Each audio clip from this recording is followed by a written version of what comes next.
In this third chapter, State of Denial, the Nakbah in Israeli History and Today, explores the complex and often contradictory narratives surrounding the events of 1948, a pivotal year in the histories of both Israelis and Palestinians. While 1948 is celebrated in Israeli collective memory as the miraculous fulfillment of Zionism's ancient dream of returning to a homeland, it is simultaneously the year of the Nakbah for Palestinians, marked by expulsion, violence, and the loss of their homeland. The chapter delves into how Israeli society has systematically erased or denied these darker aspects of its history, focusing on the mechanisms of denial that have kept the Nakbah out of the national consciousness. The chapter also examines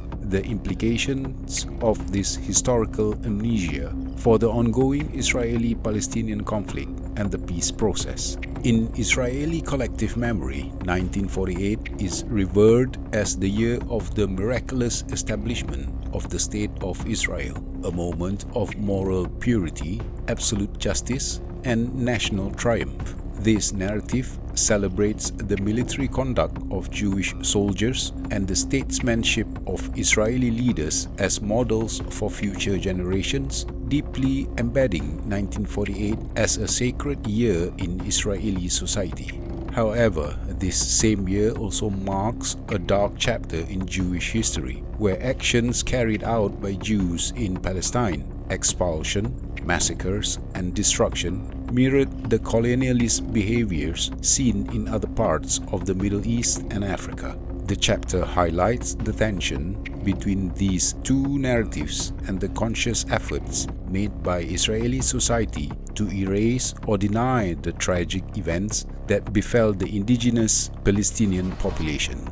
The chapter discusses how Israeli society has systematically eliminated the Nakbah from its collective memory, using education, media, and political discourse to suppress the narrative of Palestinian suffering. Despite the visibility of the 1948 events in the landscape and the living memories of both victims and perpetrators, the state has successfully obscured this aspect of its history. This erasure is part of a broader strategy to maintain a moral self-image crucial for Israel's survival in a hostile environment. The chapter emphasizes that this denial is not only a matter of forgetting, but also an active process of suppressing any recognition of the crimes committed during the Nakbah. The chapter provides a brief overview of the events that have been systematically erased from Israeli memory, focusing on the ethnic cleansing that took place during and after the 1948 war. It details the destruction of Palestinian villages,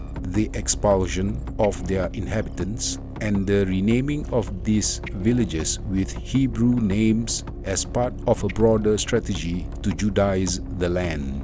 The chapter also describes how urban Palestine was similarly torn apart, with Palestinian neighborhoods in mixed towns being destroyed to make way for Jewish immigrants. The chapter underscores how this systematic erasure has left both Israelis and Palestinians without a clear understanding of the true events of 1948. The chapter further discusses the gradual emergence of cracks in the wall of denial that surrounds the Nakbah in Israel. Beginning in the 1980s, with the rise of critical historiography and increased exposure of Israeli war crimes, a new awareness began to challenge the dominant Zionist narrative. This new history legitimized the Palestinian narrative and brought the Nakbah to the forefront of academic and public debate. Although it had little impact on the political arena or the mainstream media. Despite these efforts, the Nakbah remains largely absent from the Israeli collective consciousness, with terms like ethnic cleansing and expulsion still alien to most Israelis. The chapter examines the impact of Nakbah denial on the Israeli-Palestinian peace process, particularly during the Oslo Accord.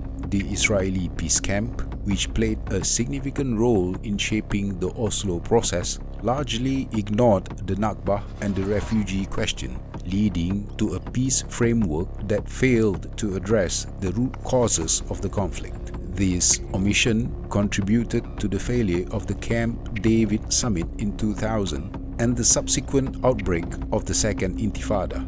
The chapter argues that any future peace process that does not confront the Nakbah and its consequences is doomed to fail. In conclusion, the chapter highlights the ongoing struggle against Nakbah denial in Israel and the West. It underscores the importance of acknowledging the full story of 1948, not only for the sake of historical accuracy, but also to prevent the repetition of past atrocities. The chapter warns that the continued denial of the Nakbah, coupled with the growing popularity of population transfer as a solution to the Palestinian problem, threatens to repeat the horrors of 1948. It calls for a fundamental transformation in Israeli society's approach to its history, emphasizing that only by confronting and accepting the past can a just and lasting peace be achieved in Israel and Palestine.